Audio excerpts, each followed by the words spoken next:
Greetings, my fellow Fright Fiends, and thanks so much for dropping by the Horror Zone. I hope everyone's doing well. Been a little while since I've done a video. Just haven't been inspired to do much lately with the channel. And I think it comes down to I'm back to writing. I've been typing up the first couple chapters of my story, or the book that I'm writing. The book is focusing on Salem's Lot. It is something that I've been working on over the summer, and I'm trying to type up all of the. I like to write in a notepad. I don't like to just sit there and stare at a blank screen. I like to just sort of write down as thoughts just sort of pop into my head. Just write down, just get something on the page, and then I can tweak it as I type it up. So that's kind of what I'm doing now. It's still just the first draft of it. I'm not putting like an end date of when I think it'll be done, but you know, it's something where I want to write. Something very personal to me, that revolves around my favorite horror film of all time. And I really appreciate all of the kind words on the recent video I did ranking all of the different vampires from Salem's Lot. That was a lot of fun to do, and that was the last video I did. We had a really bad heat wave here in Northern California, a lot of fires, the air was horrible. Even though the fires weren't really close to me, the air just was stagnant, smoky, and just smelling burning embers from morning till night. It was not really it wasn't great. And on top of going 6 months into this lockdown, I'm just sort of fucking done with this year. So being motivated to do horror content has been a little tough, but I'm slowly, it's sort of like I have to sort of take a break from it and then come back. So today I started to think about a video that I wanted to do, and I actually shot maybe about a month ago, and it was so bad that I ended up just deleting it. This is one that I've been wanting to talk about, and it is going to involve ranking, because I did talk about it in Salem's Lot, the previous Salem's Lot video where I ranked the vampires. I don't really like ranking videos, but right now I don't have a lot of other things to talk about. I'm not really buying anything. I'm kind of just, working and staying busy with house projects and my writing. But I started thinking about Freddy Krueger. Pulled up one of my NECA figures right here. This is one where he's got the power glove. Freddy Krueger in the Nightmare on Elm Street franchise. This was a huge franchise for me as a kid. I'm still a huge fan of the original film. I think it's a masterpiece. I love Part 2, which I think doesn't get enough praise. And Dream Warriors is one of the greatest sequels ever made. I'm going to say as I got older, probably around the time Freddy vs. Jason came out, and we were getting into that phase as horror fans of like, who's going to be the winner? Who do you want to win this battle? And I don't know what it was, but at that point I really had a hard decision to make, because at that time I loved both characters so much. But for some reason, I think it was just maybe the way that Kane Hodder was treated during the production of that film, the fact that he was unceremoniously recast, because Kane had kept the role alive. There was years where there was no Friday the 13th films. And, just as much as Freddy was played by Robert Englund and everybody associated Robert Englund with Freddy, I associated Kane with Jason, especially after he had played him multiple times. And I don't think he got the fairness. And I felt like that film, as much as I love it, because I waited for it for so long, I always felt like it was geared more towards Freddy in terms of the respect that the studio paid to him, as opposed to paying respect to Jason. So I always have rooted for the underdog, and I think at that point I just said, I want Jason to win this, and I don't know why. And if people have seen the film, they know that Jason kind of does win. Freddy gets his ass handed to him at the end, but there's still that little wink of, Freddy's still Freddy and he's still around. But so there was no clear-cut winner, but for me, Jason won, and that's why I've always associated Freddy vs. Jason with the Friday the 13th films, and why I won't be including it talking about the Nightmare on Elm Street franchise today. But I thought I would go through and talk about them, and rank them in terms of least favorite to favorite. These have pretty much stayed the same. I think the last time I did one of these was maybe about 6 years ago.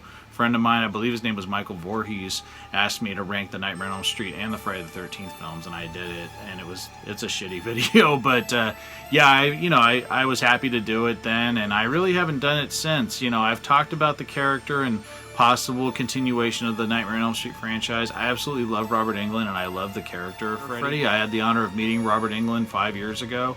almost 6 years ago, which is crazy, and it was a tremendous experience. Didn't get to talk to him too much. Posed, have an amazing 8x10 picture with him, and I'm grateful for that experience because he is a you know, icon, and he was an important part of my childhood, and I associate Freddy and the Nightmare on Elm Street franchise with becoming a horror fan that I am now. But for some reason, I've gravitated more back to being the Jason fan that I am. A huge Jason fan. Friday the 13th is everything to me. More so than the Nightmare on Elm Street films. And I don't know what it is, but I thought breaking down, you know, I'm not going to go into tremendous detail about every little element from each of these films, but I thought breaking out, you know, ranking the films from my favorite to least, from my least favorite to favorite, would kind of give people an understanding of where I stand and why I stand in the position that I do now. But I kind of had the inspiration, and I haven't done a video in a while, and I try to at least do one video a week, so I thought this would be kind of fun. So I still have the first Nightmare on Elm Street box set, which I prefer. They've released a couple of these. I know there's one that Best Buy had that was an exclusive. I never got that one. But this one I've always liked. I thought this was really well done. This did come with 3D glasses for Freddys Dead. And then, of course, I have the remake, which I haven't revisited in a while. I've seen it about maybe a handful of times. And starting at the bottom is Freddys Dead, The Final Nightmare. I saw this opening weekend. I went and saw it by myself. I don't remember why I went by myself, but yeah, this was one that I had, you know, I was saddened that they were going to write off the character. I was a senior in high school when this came out. And I went into a packed theater to see this one, and at the time, I thought it was cool because of the 3D effects, especially at the end. Rewatching this film, though, this film is just really bad. There's not a lot of factors in this that I love. As a kid, I thought there was stuff that was funny, like, you know, Freddy riding around on a broom like the Wicked Witch from The Wizard of Oz. There's also a couple of really funny kills, especially where he has the power glove and the whole thing with Spencer, and then the scene where he puts the hearing aid on Carlos and magnifies the sounds by scratching his glove onto the chalkboard and making the guy's head explode. That was a cool kill. The story for this was done by Rachel Talalay, and she also directed. I know Mike DeLuca did the screenplay. But the fact that none of the survivors from Nightmare on Elm Street Part 5, The Dream Child, are back in this. There's no surviving characters in this. It's this brand new crop of characters that are brought in, and you have flashbacks to when Freddy was a kid, which was kind of interesting. His daughter is the main, you know, kind of adversary for him in this. And Yaphet Kotto, who I'm a fan of from Alien and Midnight Run, was great in it, but it really is badly written, badly acted. There's some silly moments with Roseanne Barr and Tom Arnold. I just didn't understand the path they were trying to go with this. Freddy is like a cartoon character in this. He's not scary. The makeup looks awful. And for this to be the final Freddy film, it's just really kind of a really bad conclusion to a great franchise that had been a huge moneymaker and helped develop New Line Cinema. I was really surprised that this is the way they went out on it, and this film is just one I never revisit because I like the poster art more than I like the actual movie. It's just one that I don't enjoy anymore, and I haven't watched it in a very long time. Now, the next one for me would be the Nightmare on Elm Street remake. Again, no fault to Jackie Earle Haley. I think he did a great job with what he was given.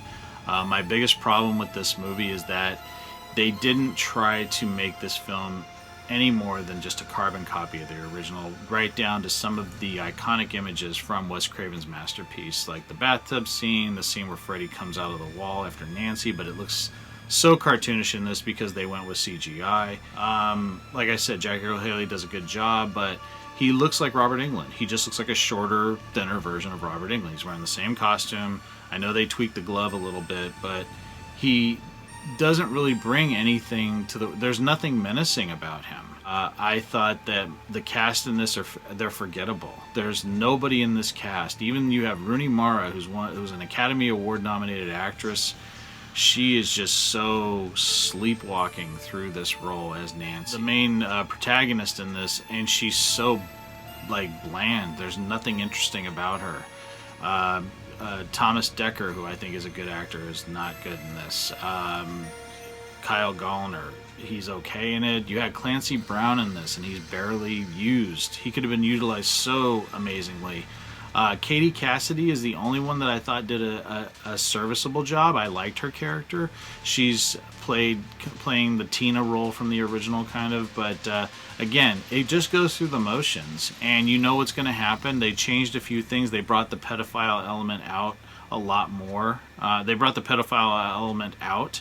And the thing that I always thought would have been great about this film is that if he was accused of doing something he didn't do, I think that would have been a great way for him to exact the revenge that he did. But when you find out that, no, he did all these horrible things to these kids, it's so predictable. And I thought Samuel Barra did a terrible job directing it. There's no menace. With the special effects that they have now, the capabilities that they could have brought to this, the effects in 1984 look 1,000 times better and are 1,000 times more impactful than what they did here. And there's nothing about this film that's rewatchable for me. I haven't watched it in a long time. Next one for me is Wes Craven's New Nightmare. Now, I saw this one opening weekend. I saw it a couple times in the theater. I like it, but I've never loved it. And I think it's again, there's something missing about this film, and I don't know what it is. There's a coldness to this film that I just could never warm up to. I think the idea of it is fantastic. The fact that it's, that the Nightmare on Elm Street films were containing this entity, and once the film stopped, being made and the story stopped being told, the entity came into our world, and that entity physically transformed into Freddy. And I think the Freddy look in this is amazing. I think Heather Langenkamp does a great job. And Wes Craven was an amazingly talented writer-director, and I think he did a great job directing this and casting it and everything. And it was great to see a lot of Nightmare on Elm Street alumni come back for small parts or just cameos or whatever you want to call it. I think it started great, and I think as it just got towards the middle, and it just dragged for me for some reason. It picked up at the end, and I think the ending was fantastic. I love everything that happens in Freddy's lair once Heather goes to look for her son in the dream world. I thought that was all great. There's a terrific freeway scene at the end. Some terrific parts, but for the most part, I just felt like it got boring after like the first 30 minutes of it. And it's sad because I really think there's a lot of talent here. The late great Wes Craven did an amazing job directing it and writing it. But for some reason, it just didn't translate well. But it's such an interesting idea, a very interesting concept. I just wish it could have been executed a little bit better. Next one for me will be Nightmare on Elm Street 5, The Dream Child. Again, saw this in the theater in 1989 with my buddies. It was a lot of fun. And yeah, I had a blast seeing this with my friends. It was kind of like our summer tradition because typically Nightmare on Elm Street and Friday the 13th films open during the summer. With this one, the thing I love about this film is I love Stephen Hopkins' direction. I like the gothic feel to it. I like that Freddy's a little bit darker in this one than he had been in Nightmare on Elm Street 4. Nightmare on Elm Street 4, he was a little more cartoonish. In this one, there's some cartoonish moments. I felt like there was a darker edge to him, and the fact that you're dealing with a baby, an unborn child, I like that. I like that Lisa Wilcox came back. I thought that Danny Hassel coming back was also great, carrying over from Dream Master. There's some really good set pieces. I prefer the unrated version of this film, which I've never seen again since VHS, back in the late 80s, early 90s when this was released. They've never put it out. That version of the film has never been put out on DVD or Blu-ray. It is a real direct sequel to Dream Master, and I think it carries over well. And I really love the character of Alice, and I really wish Lisa Wilcox could have been in more of these films because I think she was a terrific successor to Heather Langenkamp's Nancy character. Next one for me will be Nightmare on Elm Street 4, The Dream Master. Now, this was an event for me. This movie came out summer of '88. It was a few weeks before I started high school.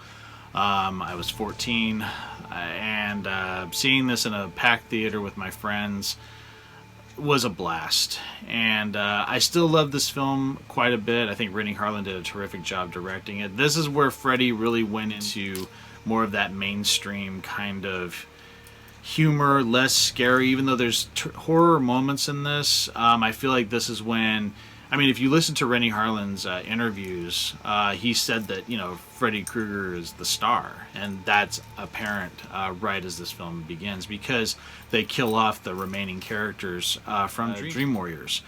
Kincaid, Joey, and Kirsten, this time played by Tuesday Knight.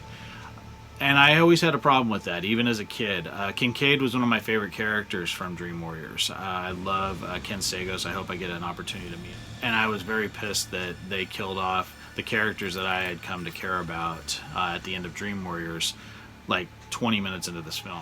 And then you're introduced to new characters who they're killing off. So you get attached to characters like Rick and Debbie, and they're killed off very quickly. They meet their maker at Freddy's hands, and yeah, it just was hard to sort of relate to a lot of them.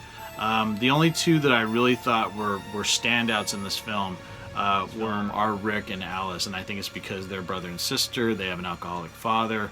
That was kind of the one hook that I think resonated with me as a kid after we lost the characters that had carried over from the previous film. That relationship was great. I was very angry that they killed Rick off the way they did. But I think Alice kicks ass, and I love her final showdown with Freddy. And this technically was supposed to be the last Nightmare on Elm Street, but because it made so much money, it was the biggest money maker in the franchise until Freddy vs. Jason came out, that they greenlit Part 5 and rushed it into production. But yeah, I still, the experience of seeing this with my friends, I still love watching this film. This is one that I revisit all the time because I think it still kind of had that horror comedy balance. It wasn't, like the Freddys Dead, goofball film. It was kind of, it still had, there was still some moments in this that really took me back to like the things and the visual set pieces of Elm Street 3.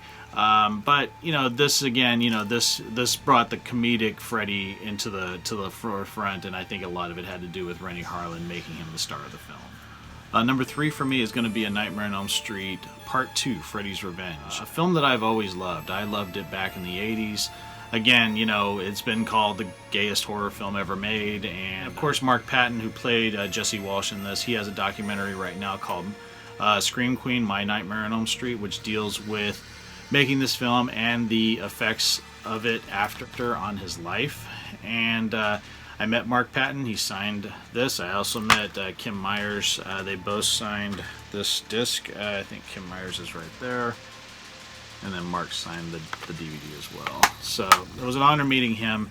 And Kim Myers was not very friendly, but Mark Patton was amazing.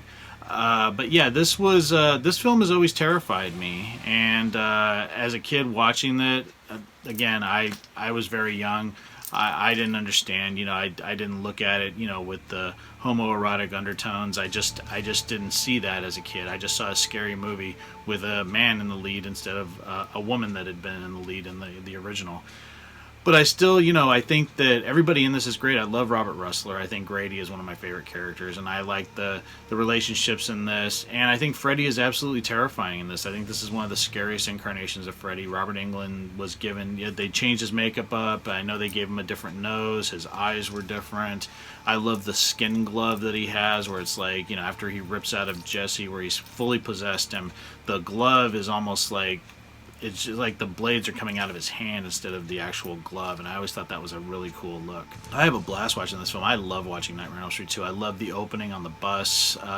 It's very scary, and Freddy is so terrifying in this film. I really wish they could have kept this type of Freddy film going.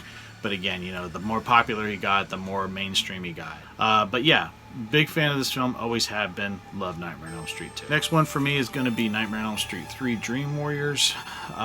This was the first Nightmare on Elm Street film I saw in the movie theater. I was 12, and my mom took me to see this. And this film scared me, but this is when Freddy started getting a little bit funnier.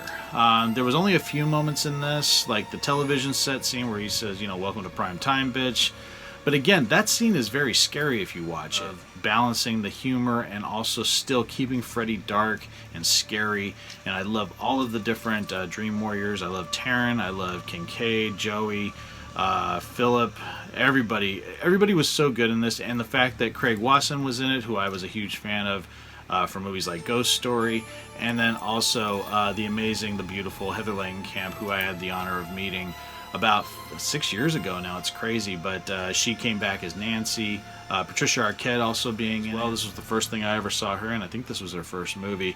And then Robert Englund's amazing as well. Lawrence Fishburne's in it. There's a terrific cast in this, and I love all of the set pieces. There's the scene with Philip being treated like a marionette. That scene still is disturbing and amazing. And yeah, there's some, and then the final battles with, you know, Freddy in the boiler room and the mirror scene. There's so many great moments in this, and yeah, I just had so much fun watching this film, and it's always been one of my favorite horror films of all time. I think it's a terrific film that never gets old. Love Nightmare on Elm Street 3. And my favorite, the greatest, the one and only, is the original Nightmare on Elm Street film, written and directed by Wes Craven, starring Heather Langenkamp, Johnny Depp, John Saxon, Amanda Wyss, Robert Englund as Freddy Krueger. This film scared the shit out of me as a kid, and I still think is so effective even today. This film is so well done and so well executed, and the cast is so likable and natural. Still effective today. The effects in this, with Tina being killed, being dragged onto the ceiling, the scene where Johnny Depp is pulled into his bed and the geyser of blood that comes out. I mean, these scenes are iconic and still so effective today. They were done practically. They were done amazingly.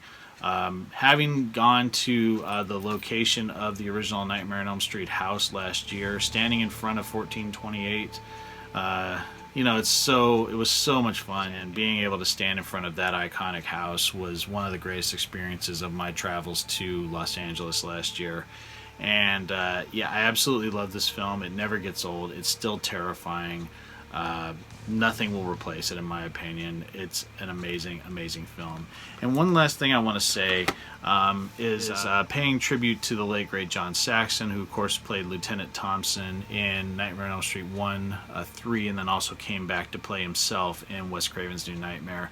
The fact that he passed away this summer really breaks my heart. He was a terrific actor, very saddened to hear that he passed away, and much loved and respect to him and his legacy.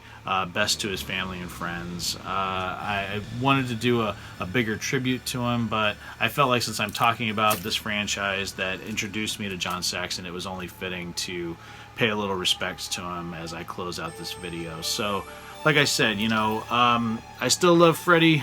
He's still, you know, part of my childhood, and a character that really got me into horror films. I want to thank everyone for dropping by the Horror Zone. It's always nice to do a new video and get some feedback. Thanks so much for all the support. I hope everyone's doing well, and I promise I'll talk to you soon. Take it easy. Stay scared as always.